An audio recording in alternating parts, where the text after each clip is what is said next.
Hello friends, आज मैं आपके साथ शेयर करने वाली हूँ पनीर वेज रोल की रेसिपी। ये हमारे आज के पनीर वेज रोल इतने अच्छे बनने वाले हैं कि कोई बता नहीं सकेगा कि आप इसे मार्केट से लाए हैं या आपने इसे घर में ही बनाया है। इसे आप एक बार जरूर बनाइएगा, बहुत ही आसान है इसको बनाना। आज की मेरी रेसिपी अगर आपको अच्छी लगे तो वीडियो को लाइक कीजिएगा, शेयर कीजिएगा और मेरे चैनल को सब्सक्राइब करना बिल्कुल मत भूलिएगा। तो चलिए बनाना शुरू करते हैं। पनीर वेज रोल बनाने के लिए हम लेंगे 1 कप और साथ ही आधा कप यानी कि 1.5 कप मैदा। इस मैदे को हम एक छन्नी के ऊपर लेंगे। फिलहाल हम इस मैदे को एक किनारे रख दे रहे हैं और अब एक दूसरे बाउल में हम लेंगे 1.5 टीस्पून ड्राई ईस्ट और 1.5 टीस्पून चीनी। इसी के साथ मैंने लिया है 1 कप से बिल्कुल थोड़ा सा कम दूध। दूध हल्का सा गर्म है, ना तो इसको बहुत तेज गर्म होना चाहिए और ना ही ठंडा होना चाहिए, यानी कि हमें गुनगुना दूध चाहिए है इसमें। अब इस दूध में से 3-4 चम्मच दूध हमें ईस्ट के मिक्सचर में ऐड करना है और मिक्सचर को अच्छी तरह से मिक्स करना होगा। ईस्ट और चीनी को अच्छी तरह से मिक्स करने के बाद हमें इस मिक्सचर को कवर करके रख देना होगा लगभग 5 से 7 मिनट के लिए। 7 मिनट के बाद ये हमारा यीस्ट प्रूफ हो चुका है। इसमें बहुत सारे बबल्स दिखाई दे रहे हैं, ये आप देख सकते हैं, पास से मैं दिखा रही हूँ आपको। इसके बाद हम क्या करेंगे कि जो हमने मैदा लिया था उसमें मैं ऐड कर रही हूँ 1/3 टीस्पून नमक और मैदे को इस तरह से हमें छन्नी से छान लेना होगा। अब इस मैदे में हमें ऐड करना है यीस्ट वाला मिक्सचर। यीस्ट के पूरे मिक्सचर को हमें मैदे में ऐड करना है। जो स्पून में थोड़ा सा यीस्ट लगा हुआ उसे भी साफ कर लेते हैं और मैदा में थोड़ा थोड़ा सा दूध डालकर इसका हमें एक सॉफ्ट डो तैयार करने की कोशिश करनी है।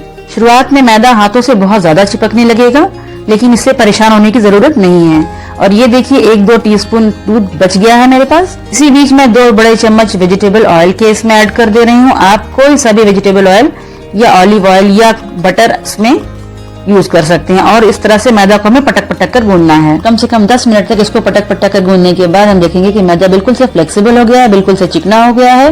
तो इसका हम इस तरह से बॉल बना लेंगे। इस डो के ऊपर जो कटोरी में बचा हुआ तेल था उसे भी मैं स्प्रेड कर दे रही हूँ, उंगलियों की सहायता से इसके ऊपर लगा दे रही हूँ जिससे कि डो सूखे नहीं। और अब हमें इस डो को कवर करके छोड़ देना है राइज होने के लिए। गर्मियों का मौसम है तो 1 घंटे में ये डो राइज हो जाएगा, लेकिन अगर सर्दियां हैं तो 2 से 3 घंटे लग जाएंगे। अब चलते हैं गैस की तरफ। गैस पर एक पैन रखा है मैंने और उसमें ऐड कर रही हूँ 2 चम्मच तेल के। एक मीडियम साइज की प्याज को मैंने बिल्कुल बारीक चॉप कर लिया है, तो वो मैं इसमें ऐड कर दे रही हूँ।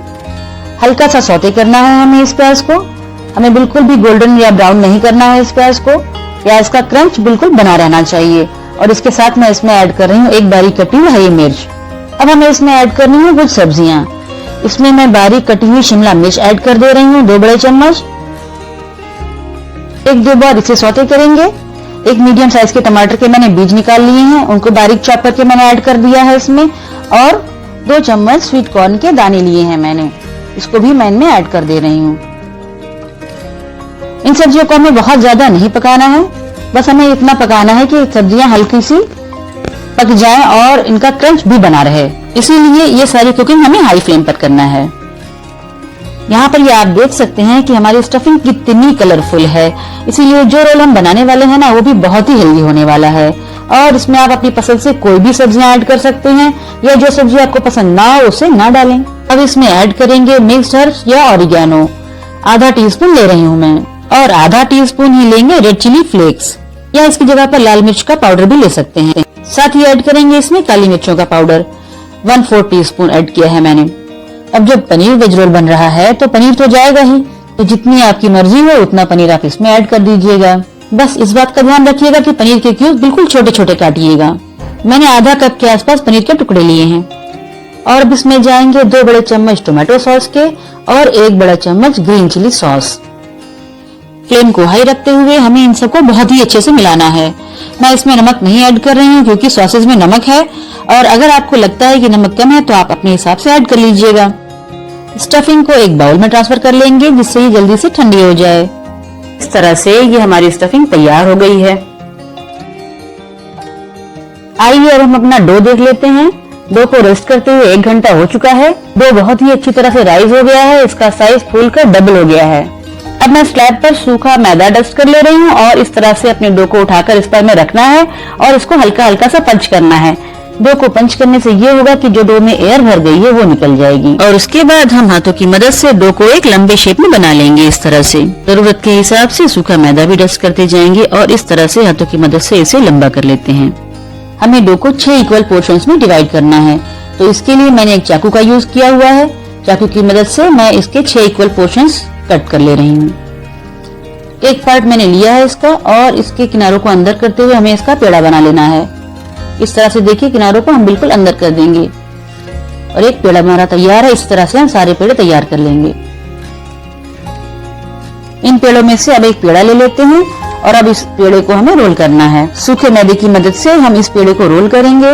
जब जब पेड़ा बेलन से चिपकने लगेगा तब तक हम इस पर आटा टेस्ट करेंगे और इसे रोल करेंगे। नॉर्मल रोटी का जो साइज होता है ना, उससे कुछ छोटा हमें इसे रोल करना है। अब ये रोटी रोल हो चुकी है। इस रोटी पर हमें चाकू की मदद से तिरछे कट्स लगाने हैं इस तरह से, और सेम इसी तरह से हम दूसरी तरफ भी कट्स लगाएंगे। इस तरह से रोटी पर तिरछे कट्स लगाने के बाद जो स्टफिंग हमने बनाई थी उसका हम 1 चम्मच लेंगे और उसको बराबर से इस तरह से रोटी पर स्प्रेड कर देते हैं। और अब ये मैंने पहला फोल्ड किया और ये दूसरा फोल्ड। अब ये हमारा हो गया एक रोल तैयार। इस रोल को मैं एक बेकिंग ट्रे पर रख दे रही हूँ। धीरे से इसे बेकिंग ट्रे पर रखेंगे जिस ट्रे को मैंने पहले से ही ऑयल से ग्रीस कर दिया था। सेम इसी प्रोसेस से सारे पेड़ों में स्टफिंग भरकर मैंने रोल्स तैयार कर लिए हैं। अब इन रोल्स को एक कपड़े से कवर करके छोड़ देना होगा हमें 10 से 15 मिनट के लिए। 15 मिनट के बाद हम ये देख सकते हैं कि हमारे रोल्स थोड़े से फ्लफी हो गए हैं। जो दूध पहले बच गया था उसी दूध को मैं ब्रश की मदद से इन रोल्स पर पेंट कर दे रही हूँ और इसके बाद हम इन पनीर वेज रोल्स को बेक करेंगे। 180 डिग्री सेल्सियस पर 15 मिनट के लिए बेक करना है हमें इन रोल्स को। और बेक करने से पहले आप अपने अवन को प्रीहीट जरूर करिएगा। और अब ये जाएगा बेक होने के लिए, तो बेक होने के बाद के रिजल्ट्स देखिए आप। और अब लास्ट में हम इस पर अप्लाई कर रहे हैं बटर। बटर अप्लाई करने से एक बहुत ही अच्छी सी शाइन आएगी और टेस्ट के तो क्या कहने, बहुत ही अच्छा हो जाता है। सभी के ऊपर अच्छे से अप्लाई कर दे रहे हैं। इसी के बाद हम इन रोल्स को गीले टॉवल से कवर करके छोड़ दे रहे हैं 10 से 15 मिनट के लिए। और 15 मिनट के बाद हम ये देख सकते हैं कि हमारे मजेदार पनीर वेज रोल्स बिल्कुल तैयार हैं। बिल्कुल मार्केट के जैसे पनीर वेज रोल्स बने हैं। आप भी इन्हें बनाइए और एंजॉय कीजिए। और आज की रेसिपी आपको कैसी लगी मुझे कमेंट करके जरूर बताइए। मैं आपके लिए ऐसे ही अच्छी अच्छी रेसिपीज लेकर आती रहूंगी, इसलिए चैनल को सब्सक्राइब नहीं किया हो तो अभी कर लीजिए। वीडियो को फैमिली और फ्रेंड्स के साथ शेयर कीजिए और एंजॉय कीजिए। Thank you so much for watching my video.